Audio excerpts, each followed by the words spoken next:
Mas eu queria discutir um outro aspecto com vocês. Eu quero chegar no 42 depois, porque como a gente começou com isso, eu acho que o povo vai ficar nervoso. Mas se a gente posso não fazer falar. essa daqui antes? Pode, vai. Que é a noção de tempo. Aí sim. Porque a gente vivendo aqui na Terra, a gente tem uma noção de tempo que ela serve aos nossos objetivos. Igual certos modelos, por exemplo. Lá atrás, o pessoal não precisava discutir se a Terra era plana ou redonda, porque durante boa parte da história ocidental, a navegação era no Mediterrâneo. Então não fazia diferença. A partir do momento que você tem viagens que atravessam oceanos, isso faz diferença. O tempo também. A gente mede tempo por espaço. O que é um dia? Você pode falar que são 24 horas, mas na verdade é uma volta da Terra em torno de si. O que é um ano? Ela dando uma volta em torno do Sol. A gente está medindo o tempo através de espaço. Mas e quando a gente vai para esse aspecto mais amplo, entra em relatividade, o que seria o tempo? Cara, aliás, é um belo dia hoje para discutir o tempo, porque hoje é o Leap Day, né? Que os americanos chamam. O que Nossa, que é verdade. 29 de fevereiro. É ano bissexto. Hoje é o dia que só acontece a cada 4 anos. Por quê? Isso foi pensado, Tá aí, ó. viu, gente? Tá vendo só?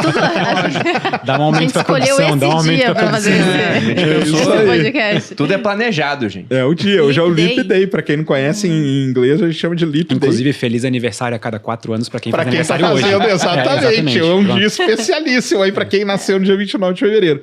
Cara, mas, o tempo é uma das coisas mais complexas que tem de entender, de explicar. É uma coisa muito abstrata, porque eu falo, né, que você fala assim, me dá dois copos d'água, você me dá 2 segundos. O que é 2 segundos, cara? Entendeu? Isso não existe. É um negócio muito abstrato. Até o lance lá que a gente tava falando de representar o tal do espaço-tempo, que o pessoal usa essa analogia do elástico, e aí você vai na simulação, cara, é muito complexo, é muito abstrato, e a gente tem o nosso tempo baseado em convenções, né? Então, por exemplo, esse calendário que a gente usa do jeito que ele cara, esse calendário aqui é de agora há pouco tempo atrás, aí do Papa lá, né, do Gregório. É o calendário gregoriano. Por que ele foi feito desse jeito? Porque tinha os imperadores ali, que um queria ter um mês, que é o Júlio César. Aí o outro também falou, cara, você criou um mês pro outro, você não vai criar um pra mim? Cria um pra mim aí também. Meteu um mês que não faz sentido nenhum. Foi o Augusto. Agosto, exatamente. Então fica esse negócio, por que tem 30, 31? Cara, os caras eles sentaram ali, foram tentando resolver alguns problemas pra chegar nisso. E é isso que a gente usa pra reger a nossa vida, né?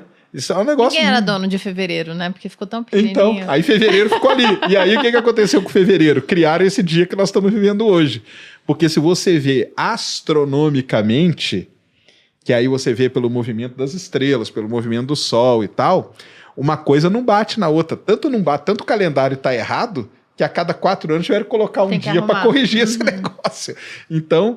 Cara, eu acho o tempo uma das coisas mais complexas e mais abstratas que a gente tem para lidar. O que você acha, Fih? E essa correção, se eu não me engano, ela não é exata, né? Se eu não me engano, em muito tempo, a gente vai precisar de mais um dia... Mas ele continua atrasando. Ele continua... Porque antes do Gregoriano, você tinha o Juliano, que foi criado na época do Júlio César como ditador de Roma. E aí o mês de julho é em homenagem ao César. Aí depois, César foi o último governante republicano, digamos assim, veio um triunvirato, guerra civil, veio o Império Romano. Com o sobrinho, o neto dele, Otávio Augusto, assumindo e falando, se César tem um mês... Eu também quero. Eu quero um outro depois do de César, mas maior. igual em grandeza. Por isso que é 31, 30, mas julho e agosto tem 31 ambos. É porque o Otaviano falou, eu não sou menor que César, sou o primeiro imperador romano. Mas aí o Gregoriano veio para corrigir um pouco o atraso do Juliano, só que ele continua atrasando. O melhor é o Bruno fazendo um jeitinho de descobrir, né? É assim que a gente aprende. Pra quem tá só ouvindo, o Bruno tá fazendo Eu até hoje não sei, então... O que eu acho legal do tempo é que ele tem tanto a interpretação, eu acho, mais filosófica, quanto a interpretação mais física. Na física, inclusive, existem vários ramos, por exemplo, várias contas que a gente faz que não envolvem em nenhum momento o tempo, mas que elas indicam mudança de estado de coisas acontecendo, por exemplo. Tinha até algumas em termodinâmica, de mudança de sistemas e tudo mais, mas que não envolvia tempo. Na verdade, a explicação de tempo física ela é termodinâmica. Exato. Né? Vai lá. A gente pode usar a termodinâmica para meio que inferir qual que é a direção que o tempo deveria passar, que é a direção em que a entropia aumenta. Só que ainda assim, o nome disso é seta do tempo. Só que ainda assim, isso não dá pra gente uma definição muito boa de o que é um segundo. Porque eu até vou talvez ousar dizer isso agora aqui, mas não é como se segundo fosse uma unidade fundamental da natureza, como por exemplo a constante de Planck talvez seja. Então, sabe, eu acho que tem essa... O tempo é uma coisa mais humana do que... Mas talvez, abstrata ainda. A explicação para o pessoal entender esse lance de aumentar a entropia é aquele negócio. Eu pego essa caneca, jogo no chão e ela quebra. Eu não tenho como voltar ela a virar caneca. Então o tempo está passando, né? A bagunça das coisas vai aumentando. Então, fisicamente, o pessoal explica o tempo com base na termodinâmica. Mas que também é abstrato pra caramba. Inclusive, isso era uma... Eu lembro que no começo do podcast, tu fez uma pergunta que era: o universo não poderia ser mais velho? Não daria para responder daí a dúvida. E uma boa analogia para pensar nisso é pensar em duas fotos. Se eu te desse uma foto de um balão vazio e depois um balão cheio, e te perguntasse qual que veio primeiro e qual que veio depois, a gente consegue... Assim, tudo bem, ele pode ter começado cheio e depois esvaziado, seria uma resposta aceitável, talvez, na realidade. Mas... ele provavelmente começou cheio, ele começou vazio e depois foi enchendo. Da mesma forma, o universo, a gente consegue usar, por exemplo, o telescópio Hubble até então, ou o James Webb hoje em dia, para traçar toda essa história para trás, fazer todas as observações que a gente precisa e meio que quase todas elas concordam com uma história de universo que indica que ele tem 13,7 bilhões de anos de idade. Por isso que ele ser mais velho não ajudaria, atrapalharia. Porque hoje existem mais dados concordando com a idade do universo de 13,7 bilhões de anos do que discordando disso. E só para o pessoal entender, não foi sempre assim, não. O universo já teve 20 bilhões de anos, já teve 8 bilhões de anos. Já teve 5 mil anos. 6 mil, muita gente que acha que tem ainda. E 13,7 que é... 13, tá. 13,7 que é o que os dados indicam aí, né? A maior quantidade de dados que a gente tem indica... seria esse 13,7 aí, esse número aí. Mas aqui a gente falou de viagem no tempo aqui, por exemplo, e as pessoas não se dão conta disso, mas a gente faz viagens para o futuro o tempo todo. A gente está aqui hoje e amanhã estaremos aqui também, né? Em outro ponto, mas a gente está viajando. Se eu escrevo numa folha de papel e essa folha por algum motivo dura 1000 anos, isso aqui viajou 1000 anos no tempo. A grande questão é viajar para o passado. Mas... o que é interessante no tempo é que ele não é absoluto, porque se você pega, até no Interestelar, filmaço, né, Boludinha? O Interestelar quem sou eu pra tem aquela cena muito interessante quando eles estão num planeta muito próximo de um buraco negro e eles passam, cara, quase nada de tempo naquele planeta e quando eles voltam... e encontra um cara que se manteve em órbita... Tá, velho. Quando encontra o negão décadas lá em cima, o negão tá com barba até branca. Então, como é que o tempo ele pode ficar relativo para as pessoas entenderem, né? Como é que funciona essa questão da relatividade do tempo? Mas aí a gente tem que ver que são sistemas diferentes.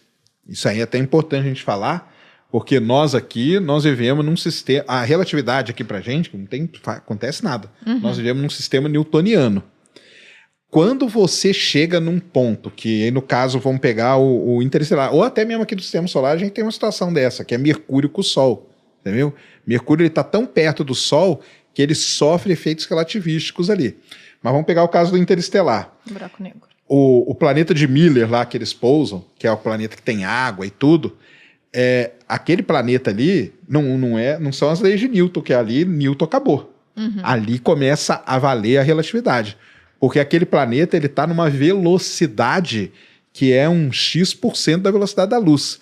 Então chega um determinado ponto que a física newtoniana que rege aqui o nosso... ela não vale mais. Aí você entra na física relativística. E aí quando você entra no sistema relativístico, aí as coisas mudam. E aí o tempo começa a ter esse efeito aí, que aparece no filme lá e aparece em qualquer sistema. Mercúrio, por exemplo, uma história muito legal de Mercúrio é o seguinte... começaram a observar Mercúrio e tentaram prever onde que ele ia estar. E não conseguiam acertar. Por quê? Pensavam que Mercúrio tinha um outro planeta entre o Sol e Mercúrio, que chamava Vulcano. Esse Vulcano existiu por um bom tempo. Até que um dia alguém falou assim, depois do Einstein, cara, pega aí a equação da relatividade, vamos aplicar ali em Mercúrio para ver o que acontece. E pá, mataram a charada. Mercúrio está tão perto do Sol... que ele sofre efeitos relativísticos. Então, se você aplica as equações de Newton para prever a posição de Mercúrio, você erra. Se você aplica as equações de Einstein para prever, você acerta. Então, essa é uma das coisas. Satélites orbitando a Terra. eles têm que ter uma correção, porque o sistema Terra-satélite, o satélite sofre efeitos relativísticos. Então você tem que ir corrigindo aquele relógio dele o tempo todo, tanto que é uma das grandes provas da relatividade, né, se ela existe, se ela funciona ou não, são os satélites. O atraso que vai dando no relógio dele que você tem que ficar ali corrigindo. E aí tem várias coisas também. Então o lance do tempo ser relativo ou não depende do que sistema que você está. Esse que é a questão. A própria passagem do tempo, a nossa noção humana de passagem do tempo, ela também parece variar de indivíduo para indivíduo. Vocês provavelmente não experienciam segundos como uma coisa constante ao longo do dia de vocês. Provavelmente, agora, que eu espero que vocês estejam se divertindo um monte, talvez está passando muito rápido. Só que pode ser que se vocês estiverem fazendo uma coisa muito entediante, tipo ver Interestelar para algumas pessoas, talvez passe muito devagar, entendeu? Então, até isso influencia, eu acho que talvez seja um pouco mais uma interpretação mais filosófica do tempo, talvez. O famoso vontade de ir no banheiro. Quando você está com muita vontade, o tempo passa mais devagar. Exatamente. Isso funciona para várias situações do nosso dia, em que, de certa forma, parece que a nossa condição, nosso estado mental influencia um pouco na nossa percepção de passagem do tempo.